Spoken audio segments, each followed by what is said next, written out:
নমস্কার, আপনারা দেখছেন সামন টিভি। আমি রয়েছি আপনাদের সাথে মীনাক্ষী। চোখ রাখছি এই মুহূর্তে প্রাইম নিউজে। আগরতলা রেল স্টেশন থেকে আধুনিক এলএইচবি কোচ যুক্ত আগরতলা দেওঘর এক্সপ্রেস ট্রেনের আনুষ্ঠানিক সূচনা হয় শনিবার। এর সূচনা করেন মুখ্যমন্ত্রী doctor Manik Saha. Agartala Deoghar express train দীর্ঘদিন ধরে আইসিএফ কোচ নিয়ে চলাচল করছিল। অবশেষে আগরতলা দেওঘর এক্সপ্রেস ট্রেনের কোচগুলিকে আধুনিক এলএইচবি কোচে রূপান্তরিত করা হয়েছে। এই অনুষ্ঠানের মধ্য দিয়ে শনিবার আধুনিক এলএইচবি কোচ যুক্ত Agartala Deoghar express Agartala rail station থেকে যাত্রা শুরু করেছে দেওঘরের উদ্দেশ্যে। সবুজ পতাকা নেড়ে আধুনিক এলএইচবি কোচ যুক্ত আগরতলা দেওঘর এক্সপ্রেস ট্রেনের সূচনা করেন মুখ্যমন্ত্রী ডাক্তার মানিক সাহা। অনুষ্ঠানে বক্তব্য রাখতে গিয়ে মুখ্যমন্ত্রী ডাক্তার মানিক সাহা প্রথমে কেন্দ্রীয় সরকার এবং বিশেষ করে প্রধানমন্ত্রীকে শুভেচ্ছা জানান। মুখ্যমন্ত্রী বলেন, রাজ্যের উন্নয়নের জন্য কেন্দ্রীয় সরকারের নিকট যখন যা চাওয়া হয় তা পাওয়া যায়। ডাবল ইঞ্জিনের এটা একটা সুবিধা। যাত্রীদের সুবিধার কথা চিন্তা করে আগরতলা দেওঘর এক্সপ্রেসের আইসিএফ কোচ গুলি এলএইচবি কোচে রূপান্তরিত করা হয়েছে। এতে করে যাত্রীদের সুবিধার পাশাপাশি আসন সংখ্যাও বৃদ্ধি পাবে। এলএইচবি ডিজাইনের কোচগুলিতে power van, cum guard van, pantry car রয়েছে। এসি 3 টায়ার সহ ও জেনারেল ক্লাসেও যাত্রীর আসন সংখ্যা বৃদ্ধি পেয়েছে। বর্তমানে এই ট্রেনটি আগরতলা রেল স্টেশন থেকে প্রতি শনিবার সন্ধ্যা 7টায় দেওঘরের উদ্দেশ্যে রওনা হবে। মোট 1472 কিলোমিটার দীর্ঘ পথ 35 ঘন্টায় অতিক্রম করবে আগরতলা দেওঘর এক্সপ্রেস। আগরতলা থেকে রওনা হয়ে ট্রেনটি প্রথমে Teliamura, Ambassa, Dharmanagar, Badarpur junction, new Haflong, Lumding junction, Chaparmukh, Guwahati, Kamakhya, Rangiya, new Bongaigaon junction, new Coochbehar, new Jalpaiguri junction, Katihar, Naugachia, Munger, Bhagalpur junction ও বাঙ্কা হয়ে দেওঘর জংশনে পৌঁছাবে। এতগুলো ট্রেন, এক্সপ্রেস ট্রেন যায়, 17 থেকে 18টা এক্সপ্রেস ট্রেন সহ লোকাল ট্রেন এখান থেকে চলাফেরা করে ভারতবর্ষের বিভিন্ন প্রদেশে যাচ্ছে। তো আজকে এখানে যে দেওঘর আগরতলা যে রেল, সেটার নাম্বার হচ্ছে 15626 এবং আসা এবং যাওয়ার চেঞ্জ হয়, আপনারা জানেন 15625, আর একটা হচ্ছে 15626। এই যে ট্রেনটা, সেটার এতদিন ধরে আইসিএফ কোচ, অর্থাৎ আইসিএফ কোচ হচ্ছে ইন্টিগ্রাল কোচ সেক্টর। তো এই কোচগুলো এতদিন ধরে চলতো, তো সেটাকে চেঞ্জ করে সেটাকে এলএইচবি রেক অর্থাৎ লিঙ্কে হপম্যান বুচ এই রূপান্তরিত করেছে। তো এই যে কামরাগুলো চেঞ্জ করলো, এর মধ্যে এক তো সিকিউরিটির দিক দিয়ে খুবই লাভবান হবে এখান থেকে যারা যাত্রীরা যাবেন বা অন্য স্টেশন থেকেও যাবেন।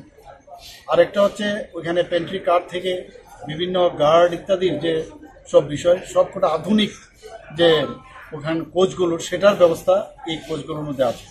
এবং এখানে এসি 3 টায়ার এবং জেনারেল ক্লাস যেটা আছে সেইগুলোরও আসন সংখ্যা অনেক বাড়বে। এতে করে অনেক যাত্রী এখান থেকে সেটার মানে অ্যাকোমোডেট করতে পারবে। আজকে আমরা এখানে এসছি, ফ্ল্যাগ অফ করলাম একটু আগে, আপনারা দেখেছেন। এবং বারবার যখনই আসি, অনেকবার এখানে এসছি, মাননীয় প্রধানমন্ত্রীজি ত্রিপুরাকে অনেক কিছু দিয়েছে, আপনারা সবাই জানেন। যে এর মধ্যে অমৃত ভারত স্টেশন যেটা ধর্মনগর এবং আমাদের উদয়পুর এবং কুমারঘাট যে আধুনিক যে রেল স্টেশন করার জন্য প্রায় 93 করোড় উনি আমাদের দিয়েছেন। আমাদের ওয়ার্ল্ড ক্লাস স্টেশন যে আগরতলা স্টেশন আজকে আমরা দাঁড়িয়েছি, তার জন্য একদম ওয়ার্ল্ড ক্লাস রেলওয়ে স্টেশন হবে, তার জন্য 260 করোড় দিয়েছে। বারবার উনি যে অ্যাক্টিস্ট পলিসি বারবার বলেন, সেটা কিন্তু করে দেখাচ্ছে। আমি অত্যন্ত খুশি যে আবার আজকের এই আগরতলা দেওঘর এক্সপ্রেস ট্রেনটি আবার নতুন রূপে এখান থেকে ফ্ল্যাগিং অফ করার সুযোগ আমার এসছে। এর জন্য আমি মাননীয় প্রধানমন্ত্রীজি এবং মাননীয় আমাদের ইউনিয়ন রেলওয়ে মিনিস্টার, আমি ওনাদেরকে ধন্যবাদ দেব।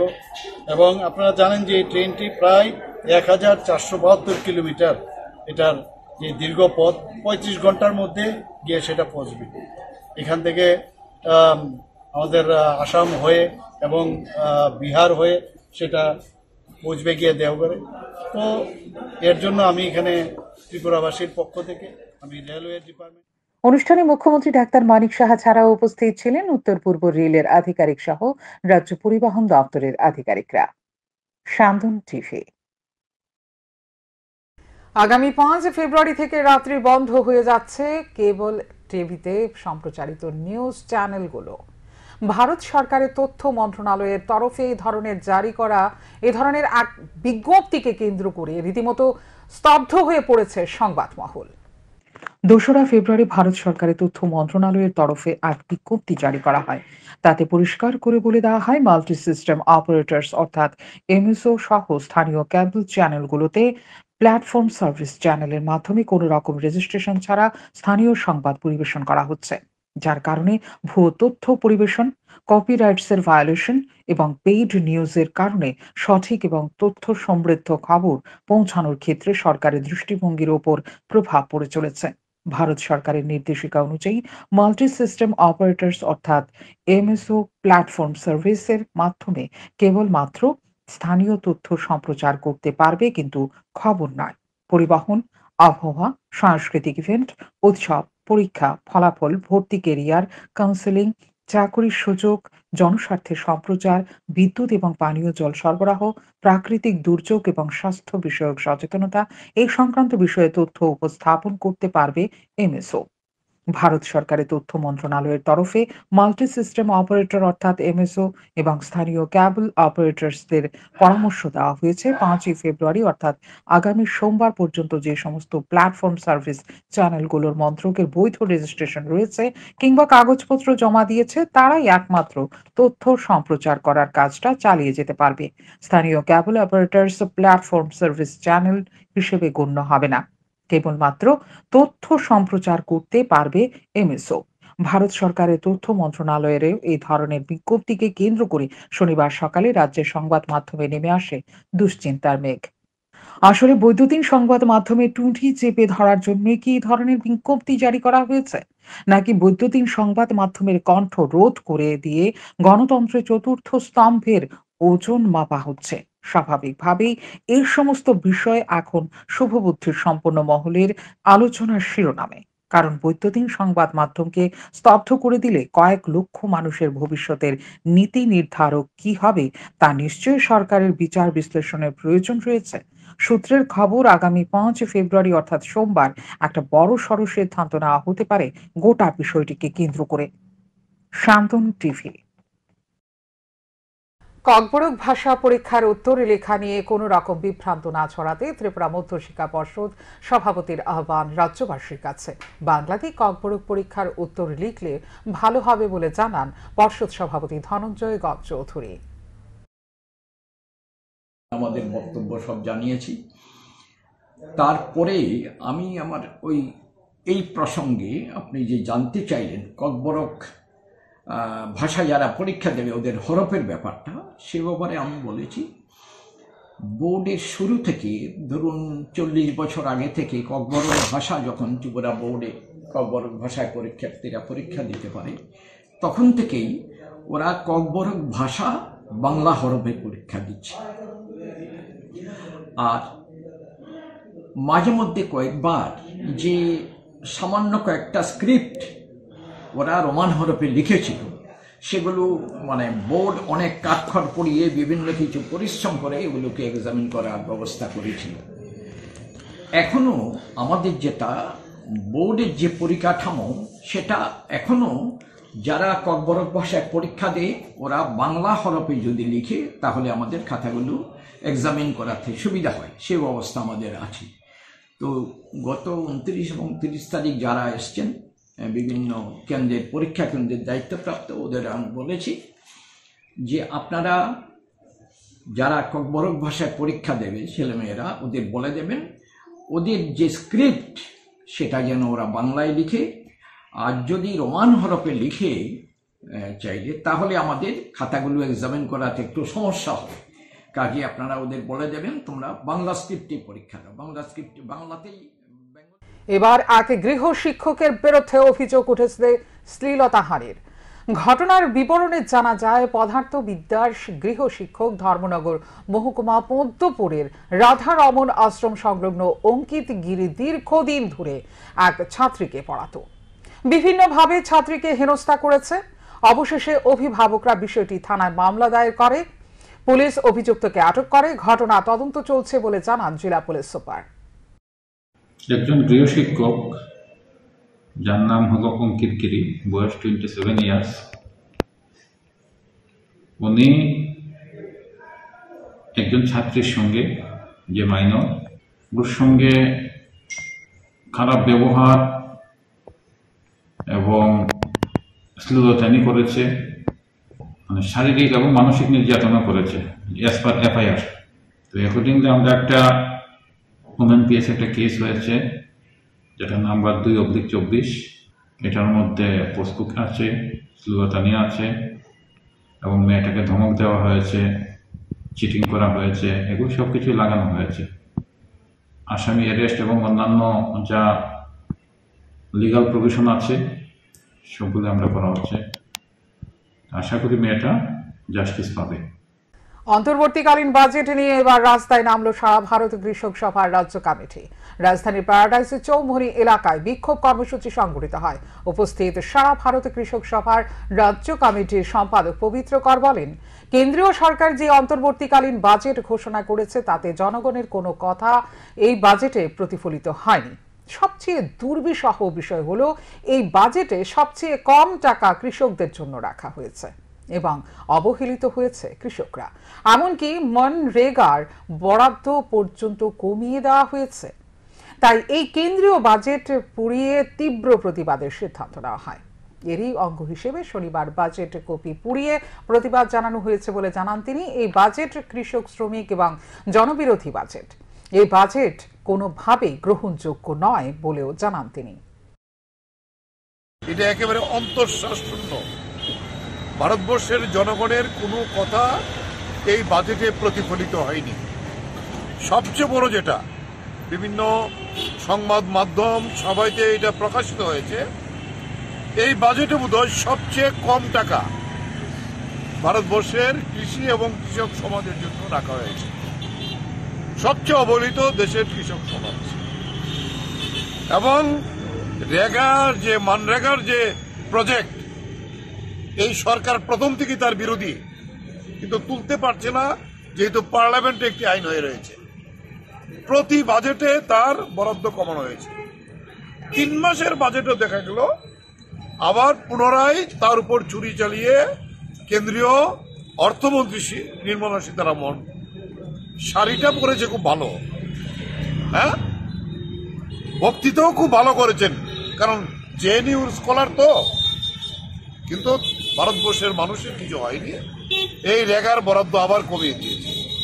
তাই সংযুক্ত কিষাণ মোর্চা এবং শনিবার সদর মহকুমার অন্তর্গত আনন্দনগর দ্বাদশ শ্রেণী বিদ্যালয়ের এনএসএস এর উদ্যোগে এক মেগা রক্তদান শিবির অনুষ্ঠিত হয়। এই রক্তদান শিবিরের আনুষ্ঠানিক সূচনা করেন রাজ্য বিধানসভার উপাধ্যক্ষ রামপ্রসাদ পাল। এছাড়া উপস্থিত ছিলেন প্রাক্তন ব্লক চেয়ারম্যান অজয় কুমার দাস, বিদ্যালয়ের এসএমসি কমিটির চেয়ারম্যান মলয় লোধ, বিদ্যালয়ের প্রধান শিক্ষক বিপুলেন্দু চক্রবর্তী সহ আরও অনেকেই। এই রক্তদান শিবিরে ছাত্রছাত্রী সহ মোট 30 জন স্বেচ্ছায় রক্তদান করেন। শিবিরের উদ্বোধন করতে গিয়ে বিধানসভার উপাধ্যক্ষ রামপ্রসাদ পাল বলেন, রক্তদান হলো একটি মহৎ দান। কোনো এক সময় রক্তের অভাবে মৃত্যুর কবলে ঢলে পড়ত রোগী, কিন্তু এখন রক্তের অভাবে রোগীর মৃত্যু হয় না বললেই চলে, কারণ রাজ্যের মানুষ রক্তদানে আগ্রহী, যার ফলে রাজ্যে এখন রক্তের কোনো রকম ধারণ কম নেই। আর এই 7 দিনব্যাপী এই ক্যাম্প করার যে মূল উদ্দেশ্য, আমরা আমাদের ছাত্রছাত্রীদেরকে শুধু পড়াশোনা দিয়েই মানুষ হওয়া যায় না। শুধু পড়াশোনা করাটাই আমাদের জন্য একমাত্র কাজ নয়। আমরা আমাদের চারিত্রিকভাবে নিজেদেরকে তৈরি করে সেটা যেন আমরা দেশের স্বার্থে, সমাজের স্বার্থে যাতে আমরা নিয়োজিত হতে পারি, সেই শিক্ষাদান দেওয়ার জন্যই এনএসএস ক্যাম্প, এবং তাদেরকে সেইভাবেই সমাজের প্রতি যে তাদের যে দায়বদ্ধতা আছে, সমাজের প্রতি যে তাদের কিছু। সান্দন পত্রিকা ও সান্দন টিভিতে নারী বিলাসিতার খবর প্রকাশের পর 17 গোলাঘাটি বিধানসভা কেন্দ্রে ভারতীয় জনতা পার্টির মণ্ডল সভাপতি পদ থেকে পদত্যাগ করলেন রামকৃষ্ণ সাহা। তিনি আরও পদত্যাগ পত্র পাঠিয়েছেন ত্রিপুরা প্রদেশ সভাপতি এবং সিপাহীজলা জেলার উত্তর অংশের সভাপতির কাছে। সম্প্রতি 17 গোলাঘাটি বিধানসভা কেন্দ্রের ভারতীয় জনতা পার্টির মণ্ডল সভাপতি রামকৃষ্ণ সাহার সঙ্গে প্রতিবেশী এক বিবাহিত মহিলার কল রেকর্ডের সূত্র ধরে প্রথম খবর প্রকাশিত হয়েছিল স্যান্দন পত্রিকা এবং স্যান্দন টিভিতে। এরপর এই কল রেকর্ড সোশ্যাল মিডিয়ায় ভাইরাল হয়ে পড়ে, যার কারণে সমালোচনার ঝড় ওঠে গোটা এলাকায়। এই ঘটনার জের ধরে রামকৃষ্ণ সাহাকে তলব করা হয় ভারতীয় জনতা পার্টি ত্রিপুরা প্রদেশ কার্যালয়েও। শেষ পর্যন্ত চাপের মুখে পড়ে গোলাঘাটির মণ্ডল সভাপতির পদ থেকে পদত্যাগ করেন রামকৃষ্ণ সাহা। তিনি তার পদত্যাগ পত্র পাঠিয়ে দেন ভারতীয় জনতা পার্টি ত্রিপুরা প্রদেশ সভাপতি এবং সিপাহীজলা জেলার উত্তর অংশের সভাপতি গৌরাঙ্গ ভৌমিকের কাছে। এক সাংবাদিক সম্মেলনে পদত্যাগকারী বিতর্কিত এই মণ্ডল সভাপতি রামকৃষ্ণ সাহা ভাইরাল হওয়া এই কল রেকর্ড সম্পূর্ণ ষড়যন্ত্রমূলক এবং ভিত্তিহীন বলে দাবি করেছেন। এক কথায় তিনি নিজের সাফাই নিজেই গাইলেন। আমার বিরুদ্ধে একটা সংবাদ হয়েছে, সেটা সম্পূর্ণ মিথ্যা এবং ভিত্তিহীন। আমি সেই যার সাথে জড়িত ছিল তাদেরকে আমি দীক্ষা জানাই, কারণ এই নোংরা রাজনীতিতে ভারতীয় জনতা পার্টির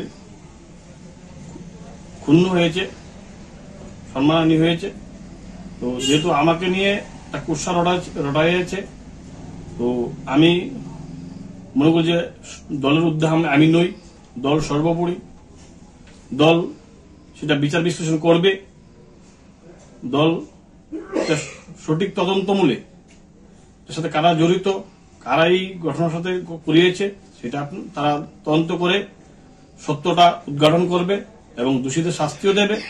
এবং পাশাপাশি আমি আমার যে প্রায় 3 বছর হয়েছে আমার মণ্ডল সভাপতি, এর আগে 2014 সাল থেকে আমি ভারতীয় জনতা পার্টির সাথে যুক্ত, নিঃশ্বাস 17 দিন কাজ করে এসেছি।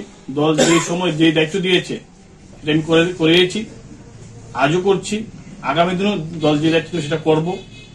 আপাতত সময় যেহেতু আমি গোলাঘাটি মণ্ডল সভাপতি, আমি এই ঘটনাটাকে তীব্র বিরোধিতা করি এবং পাশাপাশি যারা সেটার সাথে জড়িত আমি রাজ্য সরকারের কাছে এবং রাজ্যের মাননীয় সভাপতি রাজীব ভট্টাচার্যের কাছে আবেদন করব সঠিক তদন্ত করে যাতে বিষয়টা দেখে দলকে কেন কালিমালিপ্ত করেছে।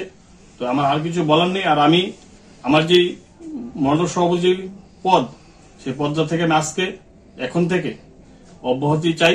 আমি আমার রাজীব ভট্টাচার্য, আমার রাজ্য সভাপতি শ্রদ্ধেয় দাদার কাছেও আমি সেই লেটার দিয়েছি এবং আমাদের সিপাহীজলা উত্তরাঞ্চলের যে সভাপতি গৌরাঙ্গ ভৌমিক, ওনাকেও আমি দিয়েছি।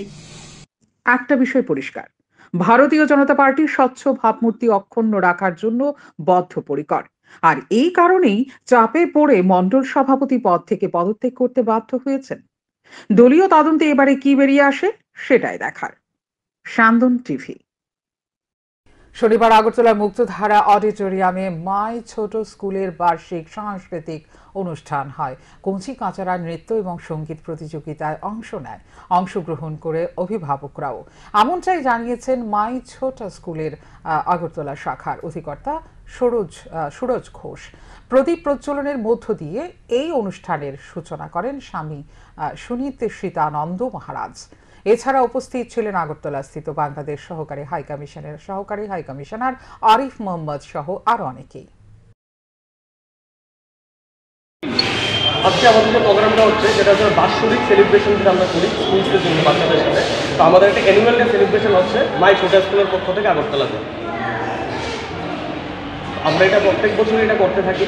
তো এই সেলিব্রেশন প্রোগ্রামটা আমরা স্কুলে কন্ডাক্ট করতাম। এই বছর একটু বৃহৎ রূপে আমরা একটা মুক্তধারা অডিটোরিয়ামে প্রোগ্রামটা কন্ডাকশন করছি, যেখানে বিভিন্ন ধরনের আমরা সেলিব্রেশনের মধ্যে ডান্স, বিভিন্ন পোয়েট্রি কম্পিটিশন আছে, সিঙ্গিং কম্পিটিশন আছে, এই ধরনের বিভিন্ন কালচারালস এবং কো কালচারালস অ্যাক্টিভিটিস নিয়ে আমরা বাচ্চাদের সাথে একটা প্রোগ্রাম কন্ডাকশন করছি, যেখানে আমাদের প্যারেন্টসরাও পার্টিসিপেট করছে এবং আমরা চাইছি এরকম যাতে আমরা ভবিষ্যতে এবং নেক্সট ইয়ার প্রত্যেক বছর আমরা এরকম ধরনের অ্যাক্টিভিটিসগুলি আমরা বিভিন্ন জায়গায় যাতে করতে পারি ছোটা স্কুলের পক্ষ থেকে। জাতীয় সড়কে ভয়াবহ দুর্ঘটনা, 3টি গাড়ির মুখোমুখি সংঘর্ষে আহত একাধিক যাত্রী। ঘটনা তেলিয়ামুড়া মহকুমার অন্তর্গত বড়মুড়া ইকো পার্ক সংলগ্ন এলাকায়। আসাম আগরতলা জাতীয় সড়ক ধরে আসা একটি যাত্রীবাহী মারুতি ভ্যান, একটি লরি এবং একটি কন্টেইনার গাড়ির মধ্যে মুখোমুখি সংঘর্ষ হয়। ভয়াবহ এই দুর্ঘটনায় আহত হয় মারুতি ভ্যানে থাকা একাধিক যাত্রী। ঘটনার খবর পেয়ে তেলিয়ামুড়া মহকুমার অগ্নি নির্বাপক দপ্তরের কর্মীরা ঘটনাস্থলে ছুটে এসে আহত যাত্রীদের উদ্ধার করে তেলিয়ামুড়া মহকুমা হাসপাতালে নিয়ে যায়। বড়মুড়াতে অ্যাক্সিডেন্ট হয়েছিল। ফিমেল 42 ইয়ার্স এজ, সামান্য হেড ইঞ্জুরি আছে, স্মল কাট ইঞ্জুরি, ভমিটিং, কিছু লস অফ কনসিয়াসনেস, এখন স্টেবল আছে। আমাদের এখানে ড্রেসিং দেওয়া হয়েছে, টক্সিক দেওয়া হয়েছে, ঠিক আছে।